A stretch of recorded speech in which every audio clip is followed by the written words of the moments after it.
नमस्कार। इस चैनल के द्वारा टीईटी परीक्षा को ध्यान में रखते हुए इंग्लिश की क्लास शुरू की गई है। इंग्लिश बेसिकली हम सभी के लिए बहुत महत्वपूर्ण है। इसके पहले की वीडियो में हमने नाउन का अध्ययन किया था, आज हम प्रोनाउन का अध्ययन करेंगे। सबसे पहले मैं आपके सामने दो एग्जाम्पल से शुरुआत करूंगा। लिखा हुआ है Sita is a girl, she reads in class 5। तो हमने पहले सीता की बात की कि एक लड़की है, और फिर उसी की बात की कि वह कक्षा 5 में पढ़ती है। जब हमने दोबारा एक वाक्य लिखा तो हमने दोबारा सीता ना लिखकर सी लिखा, यानी कि सी जो वर्ड है वह सीता की जगह पर ही प्रयोग किया गया है। ठीक उसी प्रकार से हम आगे बढ़ें और अगले वाक्य को देखें तो my father has a car, मेरे पिता के पास एक कार है। इट इज रेड, और यह लाल है। कौन लाल है? यह गाड़ी यानी कि कार। लेकिन मैं दोबारा जब दूसरा वाक्य लिख रहा हूं तो मैं कार इज रेड लिखने के बजाय इट इज रेड लिख रहा हूं, यानी कार की जगह पर मैंने इट वर्ड का प्रयोग किया।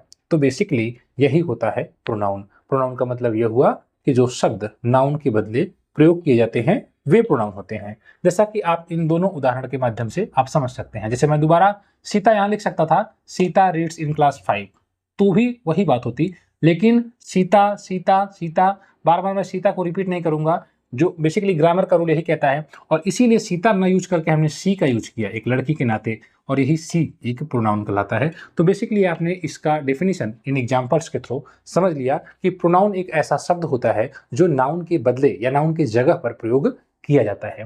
अब देखिए यहाँ पर लिखा हुआ है Patel is my friend, Patel मेरा दोस्त है। Patel is a painter, Patel एक पेंटर है। पटेल वर्क्स हार्ड, पटेल मेहनत करता है, कठिन काम करता है। अब अगर आप देख रहे हैं तो बार बार नाउन का रिपीटेशन हो रहा है जो कि प्रॉपर लग नहीं रहा है। इसी नाउन के रिपीटेशन को अवॉइड करने के लिए हम प्रोनाउन का यूज करते हैं। अगर हम इसको इस तरह से लिखेंगे तो यह सही नहीं है। हम लिखेंगे Patel is my friend, he is a painter. चूंकि पटेल एक लड़का हो सकता है इसलिए ही इज अ पेंटर, यानी कि पटेल वर्ड की जगह पर मैं ही का यूज करूंगा, और फिर पटेल वर्क्स हार्ड की जगह पर ही वर्क्स हार्ड। तो आपने देखा सिर्फ हमने पहली बार नाउन का यूज किया, बाद में सेकेंड टाइम और थर्ड टाइम हमने ही का यूज किया, और यही होता है प्रोनाउन। तो बेसिकली अभी आपने प्रोनाउन का कॉन्सेप्ट समझ लिया कि ये कैसे यूज किया जाता है। अब हम प्रोनाउन के प्रकार का अध्ययन करेंगे। बेसिकली प्रोनाउन अलग अलग बुक्स में अलग अलग तरह से डिफाइन किया जाता है, कहीं पर 9 कहीं 10, मतलब उसको डिवाइड किया गया है। अभी फिलहाल हम यहाँ पर देखेंगे 4 मुख्य प्रोनाउन को अभी इस वीडियो में। उसके बाद सेकेंड पार्ट में अगले 4 या 5 को हम कवर कर लेंगे। तो सबसे पहले है पर्सनल प्रोनाउन। जो पहला प्रोनाउन है personal pronoun, relating to person, जो व्यक्ति से संबंधित होता है। तो बेसिकली पर्सनल प्रोनाउन जो होता है उसको भी हम 3 पर्सन में डिवाइड करते हैं। एक होता है फर्स्ट पर्सन, एक होता है सेकंड पर्सन, और एक होता है थर्ड पर्सन। फर्स्ट पर्सन का मतलब अभी आपने समझा कि पर्सनल प्रोनाउन व्यक्ति से संबंधित होता है, जैसे मैं, जैसे आप, जैसे हम लोग, जैसे वे सब। ठीक है, तो जो भी ग्रुप है लोगों का, कई लोग हैं तो वे सब हम कहेंगे। तो इन्हीं को हम पर्सनल प्रोनाउन कहते हैं। जैसा कि आप देख रहे हैं कि I, we, you, he, they, it, यहाँ पर सी भी रहेगा, सी भी एक प्रोनाउन है। तो इतने प्रोनाउन पर्सनल प्रोनाउन होते हैं। अब कोई भी प्रोनाउन किस रूप में प्रयोग होता है उसी के आधार पर उसका डिवीजन किया जाता है। जैसे ये सब्जेक्टिव केस है। सब्जेक्टिव केस का मतलब यह हुआ कि ये सब्जेक्ट के रूप में यानी कि कर्ता के रूप में प्रयोग किए जाएंगे। दूसरा है ऑब्जेक्टिव केस, यानी कि ये ऑब्जेक्ट के रूप में प्रयोग किए जाएंगे। ऑब्जेक्ट के रूप में जब आपने ग्रामर पढ़ा होगा, इंग्लिश पढ़ा होगा, तो आपने पढ़ा होगा subject plus verb plus object. तो ऑब्जेक्ट वर्ब के बाद यूज किया जाता है, आप इसको समझ रहे होंगे। अभी हम और बेहतर तरीके से आपको समझा देंगे। और तीसरा है पॉजिटिव केस। इस पॉजिटिव केस को 2 प्रकार से डिवाइड किया जाता है। पॉजिटिव एडजेक्टिव होता है और पॉजिटिव प्रोनाउन होता है। इनमें अंतर क्या होता है कि जो माई, अवर, योर, हिज, और यहाँ पर हर भी रहेगा सी का, डियर और इट्स, ये जो एडजेक्टिव होते हैं ये ठीक नाउन के ठीक पूर्व प्रयुक्त किए जाते हैं, इसलिए ये एडजेक्टिव होते हैं। जो पॉजिटिव केस होता है ये एक्चुअली प्रोनाउन नहीं है, ये एक एडजेक्टिव है, लेकिन प्रोनाउन के अंतर्गत ही इसको रखा जाता है। ये एक्चुअली पॉजिटिव एडजेक्टिव कहा जाता है। क्यों? क्योंकि ये नाउन के ठीक पूर्व प्रयुक्त होता है। जो भी वर्ड नाउन के पहले प्रयुक्त होता है तो बेसिकली वह एक एडजेक्टिव के रूप में कार्य करता है। जैसे मेरे पास एक शर्ट है तो आई हैव अ शर्ट, और शर्ट के आगे अगर मैंने ब्लू वर्ड कर दिया तो ब्लू फिर शर्ट के बारे में बता रहा, I have a blue shirt, तो ब्लू एक एडजेक्टिव हो जाएगा। उसी प्रकार से ये जो वर्ड्स हैं ये एडजेक्टिव के रूप में प्रयोग किए जाते हैं क्योंकि ये नाउन के ठीक पहले यूज होते हैं। आगे हम बढ़ते हैं तो ये पॉजिटिव प्रोनाउन होता है जो अधिकार को बताता है, जैसे माइन, अवर्स, योर्स, हिज और दियर्स। अब देखिए पर्सनल प्रोनाउन को हमने समझा। मैंने बताया कि जब हम अपनी बात करें, स्वयं की बात करें, तो वो फर्स्ट पर्सन होता है। जैसे अगर मैं अकेला हूं, अपनी बात कर रहा हूं, तो आई फर्स्ट पर्सन। अगर हम 10 लोग, 20 लोग या 4 लोग हैं तो मैं फिर वी का यूज करूंगा। तो आई और वी ये दो जो प्रोनाउन होते हैं ये पर्सनल प्रोनाउन होते हैं, फर्स्ट पर्सन, ठीक है, फर्स्ट पर्सन होते हैं। जैसा यहाँ पर लिखा हुआ आई और वी फर्स्ट पर्सन। अब हम अगर जो सामने है उसकी बात करते हैं तो वो सेकेंड पर्सन होता है, जैसे तुम, तो यू वर्ड जो होता है वह सेकेंड पर्सन होता है। उसके बाद जब हमारी और आपकी ना होकर कोई तीसरे की बात होती है तो वह थर्ड पर्सन होता है, जैसे वह मतलब जो न तो मैं न तो तुम, कोई तीसरा, तो कोई तीसरा होता है थर्ड पर्सन जो हमारे सामने मौजूद नहीं है।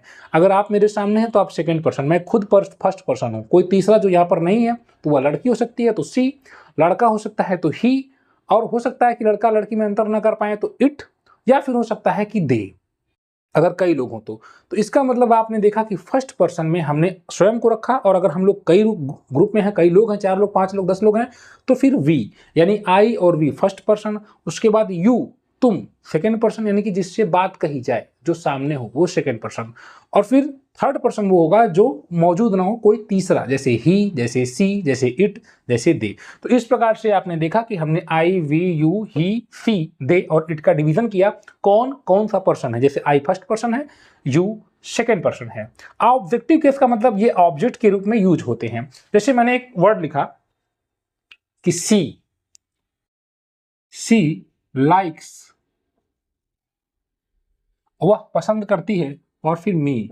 अब यहां पर आप देखिए यह प्रोनाउन है सी, पर्सनल प्रोनाउन है। कौन सा पर्सन है? थर्ड पर्सन है। अभी आप यहां पर सी होता है, और लाइक पसंद करती है मी, मुझको, तो मैं एक ऑब्जेक्ट हो गया। क्या हो गया फ्रेंड्स? ऑब्जेक्ट, एक पसंद करने की कोई वस्तु हो गया। तो यह ऑब्जेक्टिव केस हो गया, और ऑब्जेक्टिव केस यहां पर देखिए मी है। यही बताया जा रहा है कि जो ये प्रोनाउन होते हैं, ये वाले जो आपको दिख रहे हैं, सी का यहां पर हर हो जाएगा, ये एक्चुअली ऑब्जेक्ट के रूप में यूज किए जाते हैं, यानी कि वर्ब के ठीक बाद मतलब यूज किए जाते हैं। ठीक है, जैसे आई लाइक यू हो गया, ठीक है, दे किल्ड देम हो गया, या ही किल्ड देम हो गया। तो ये सभी वर्ब के जो मेन वर्ब होती है उसके ठीक बाद यूज किए जाते हैं, इसलिए ये ऑब्जेक्टिव केस कहलाते हैं। ये सभी सब्जेक्ट के रूप में, कर्ता के रूप में यूज किए जाते हैं, इसलिए ये सभी सब्जेक्टिव केस होते हैं। ये सभी किसी नाउन के ठीक पहले प्रयुक्त किए जाते हैं, इसलिए पॉजिटिव एडजेक्टिव हो गया। जैसे सी इज, मैंने एक वर्ड लिखा, सी इज माई सिस्टर, वह मेरी बहन है। अब नाउन के ठीक पहले वर्ड यूज हो रहा है माई, तो यह जो वर्ड है वह पॉजिटिव का मतलब होता है अधिकार बताना, तो वो मेरी बहन है। और बहन के ठीक पहले, नाउन के ठीक पहले, तो नाउन के ठीक पहले अभी मैंने आपको बताया कि वो एडजेक्टिव हो जाएगा अगर वो नाउन के पहले यूज होगा तो, ठीक है। लेकिन अगर हमने ऐसे कह दिया कि तुम मेरे हो, कभी कभी ऐसा होता है तुम मेरे हो या वह मेरी है, तो तुम मेरे हो तो यू आर। अब मैंने कोई नाउन नहीं यूज किया, सिर्फ मैंने बोला तुम मेरे हो, तो माई ना यूज करके मैं माइन का यूज करूंगा, यू आर माइन, तुम मेरे हो। यहां पर आपने देखा ये जो हो जाएगा ये पॉजेसिव प्रोनाउन हो जाएगा, ये अकेले यूज हो रहा है। तो ये आप देखिए किस प्रकार से हम इसको यूज करते हैं। जैसे यह किताब है, कोई किताब है 10 लोगों ने मिलकर खरीदी, मान लीजिए कि 500 किताब है, तो किताब को कहेंगे कि द बुक इज हमारी है, द बुक इज, अब हमारी की हम, अवर, यू है, हम आप करिएगा वी, इसमें वी यहां पर है, तो वी का यहां पर देखिए क्या हो जाएगा प्रोनाउन अवर्स। तो किताब हमारी है, द बुक इज हमारी है, तो ओ यू आर एस अवर्स, यहां पर किताब हमारी है, इस प्रकार से हो जाएगा। तो ये अधिकार को बता रहा है, ये हो गया आपका पॉजिटिव प्रोनाउन। तो आपने पर्सनल प्रोनाउन को देख लिया केसेस में। अगर आपको कोई डाउट है तो आप पूछिएगा, जरूर उसका हम सोल्यूशन करेंगे। अब हम पॉजिटिव प्रोनाउन की बात करते हैं, तो ये चीज मैंने आपको यहाँ पर समझा दी। सेम यही सारी चीजें पॉजिटिव प्रोनाउन होती हैं जो कि अधिकार, जैसे दैट बुक इज योर्स, वह किताब तुम्हारी है। देखिए यहाँ पर योर्स का यूज हुआ है। अगर मान लीजिए यहाँ पर कोई नाउन रहता, ठीक है, जैसे वह लड़की तुम्हारी बहन है या वह औरत तुम्हारी दादी है, तो यहाँ पर योर्स नहीं हो जाएगा, क्योंकि दादी वर्ड आ जाएगा नाउन, तो फिर योर हो जाएगा, योर ग्रैंड मदर। ठीक है, इस प्रकार से आपको समझना होगा, और फिर वो एडजेक्टिव बन जाएगा। तीसरा है रिफ्लेक्सिव। रिफ्लेक्सिव प्रोनाउन क्या होता है? तो देखिए यहाँ पर एक वर्ड देखिए, आई हर्ट माई सेल्फ, मैंने अपने आप को चोटिल कर लिया। जब कर्ता द्वारा किए गए कार्य का प्रभाव उसी पर पड़ जाता है तो जिस वर्ड को यूज करते हैं ऐसे कंडीशन में हम, वही होता है रिफ्लेक्सिव। रिफ्लेक्ट वर्ड से ही रिफ्लेक्सिव बना है। एक्चुअली सब्जेक्ट के द्वारा किए गए कार्य का प्रभाव उसी पर पड़ जाता है। जैसे मैंने अपने आप को चोटिल कर लिया। कभी कभी आप भोजन करते हैं, खाना खाते हैं जब, तो खाना खाते समय आप स्वयं को, आपकी जो जीभ है दांत के पास दब जाती है, कट जाती है, तो आप कहते हैं मैंने अपने आप को चोटिल कर लिया, मुझे खुद को घाव लग दिया, तो आपने अपने ऊपर ही कार्य कर लिया। तो ऐसे कंडीशन में हम रिफ्लेक्सिव प्रोनाउन का यूज करते हैं। एक्चुअली रिफ्लेक्सिव प्रोनाउन कैसे बनता है, तो माई में सिंगुलर में सेल्फ लगा दीजिएगा, सेल्फ, और प्लूरल में सेल्व्स लगा दीजिएगा, बस वही बन जाएगा। जैसे अवर है, हमने अपने आप को धोखा दिया। अगर हम पढ़ाई नहीं कर रहे हैं तो हमने अपने आप को धोखा दिया, तो यहां पर अवर में सेल्व्स लगाएंगे, OUR, फिर SELVES, तो अवर सेल्व्स हो जाएगा। यानी कि सेल्फ और सेल्व्स लगकर रिफ्लेक्सिव प्रोनाउन बनाया जाता है। कहां, तो माई में लगा दीजिए माई सेल्फ, अवर में लगा दीजिए अवर सेल्व्स, योर में लगा दीजिए योर। अगर कोई एक लड़का है तो योर सेल्फ होगा, अगर 4 लड़के हैं, 10 लड़के हैं तो योर सेल्फ जो हो जाएगा, योर सेल्फ जो हो जाएगा। उसी प्रकार से यहां पर हिम में लगेगा, हिम सेल्फ होगा, हिम सेल्फ, वो अपने आप को मार डाला, ही किल्ड हिम सेल्फ, उसने अपने आप को मार डाला। हो सकता है वो लड़की रही हो, शी किल्ड हर सेल्फ हो जाएगा। उसी प्रकार से देम सेल्फ जो हो जाएगा, और उसी प्रकार से इट सेल्फ हो जाएगा। तो इस प्रकार से सेल्फ और सेल्फ लगाकर हम रिफ्लेक्सिव प्रोनाउन बनाते हैं, और ये देखते हैं कि सब्जेक्ट द्वारा किए गए कार्य का प्रभाव उसी पर स्वयं पड़ता है, तो यही होता है reflexive pronoun. I think you got the point. आज का अंतिम प्रोनाउन हम आपको समझा देते हैं, एम्फैटिक प्रोनाउन।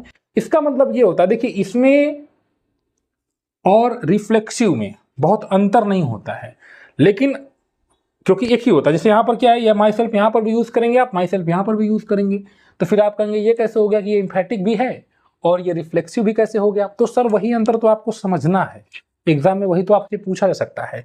इम्फैटिक ये होगा कि जब सब्जेक्ट पर प्रेशर दिया जाए, सब्जेक्ट खुद किसी बात, मतलब महत्व बढ़ाया जाए सब्जेक्ट का, मैं खुद आ गया, ठीक है। जैसे मान लीजिए आपके सर आपको पढ़ाने आप पे घर पर आ गए और कहेंगे मैं खुद आ गया देखो तुम्हारे घर, तो ये ऐसा लग रहा है कि जैसे सब्जेक्ट के द्वारा अपने आप अपना महत्व बढ़ाया जा रहा है।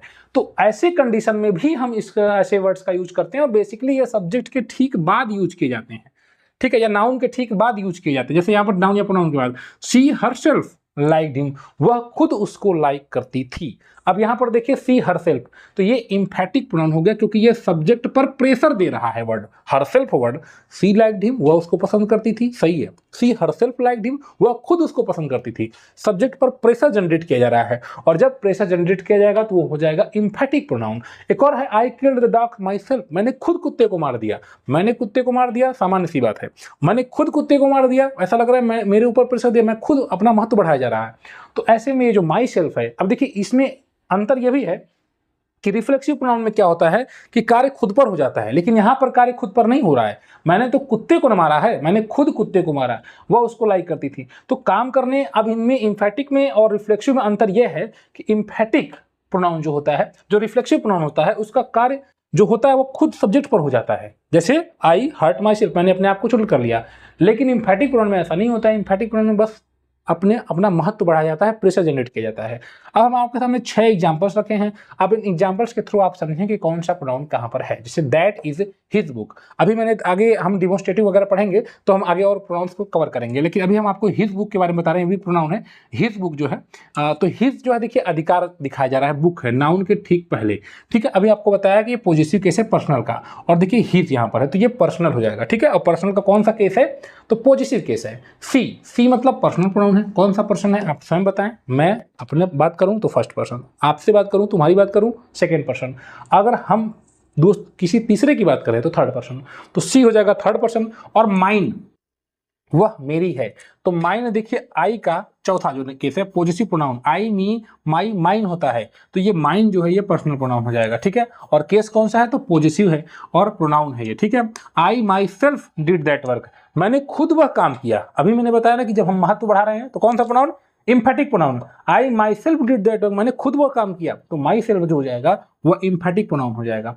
ही वॉश्ड हिमसेल्फ, उसने खुद कपड़े धोए, उसने अपने कपड़े खुद धोए, तो यहां पर भी हुआ कपड़े नहीं धोता लेकिन उसने महत्व बढ़ा दिया कि मुझे खुद यह काम करना पड़ रहा है, तो हिमसेल्फ भी हो जाएगा एम्फैटिक प्रोनाउन। आपने देखा। अब आगे देखिए, द हॉर्स हर्ट इटसेल्फ, घोड़े ने अपने आप को चोटिल कर लिया। अब देखिए कितना तेजी से यहाँ पर सेंस बदल रहा है।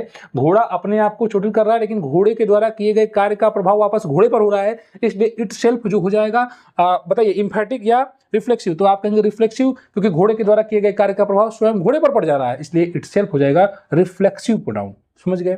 आगे देखिए, दिस फील्ड इज डियर्स, यह फील्ड उनका है। तो उनका है, अब देखिए डियर का जो दे का जो केस होता है, दे, देम, डियर, डियर्स, ये प्रोनाउन केस है और ये थर्ड पर्सन है, पॉजेसिव प्रोनाउन हो गया। तो इस प्रकार से आपने देखा, हमने प्रोनाउन की थोड़ी सी डिस्कशन कर ली। इस वीडियो में इतना ही। अगर आप तैयारी कर रहे हैं अंग्रेजी का तो सपोर्ट करें इस चैनल को। यकीन मानिए हम आपको बहुत बेहतर स्टडी मटेरियल्स प्रोवाइड करेंगे, आपको पूरा समझ में आएगा। बस आप चैनल को थोड़ा सपोर्ट कर दें। किसी भी एग्जाम की तैयारी करते हैं जहाँ पर इंग्लिश आता है तो आप इस चैनल को देखें, वीडियोज़ को देखें। धन्यवाद।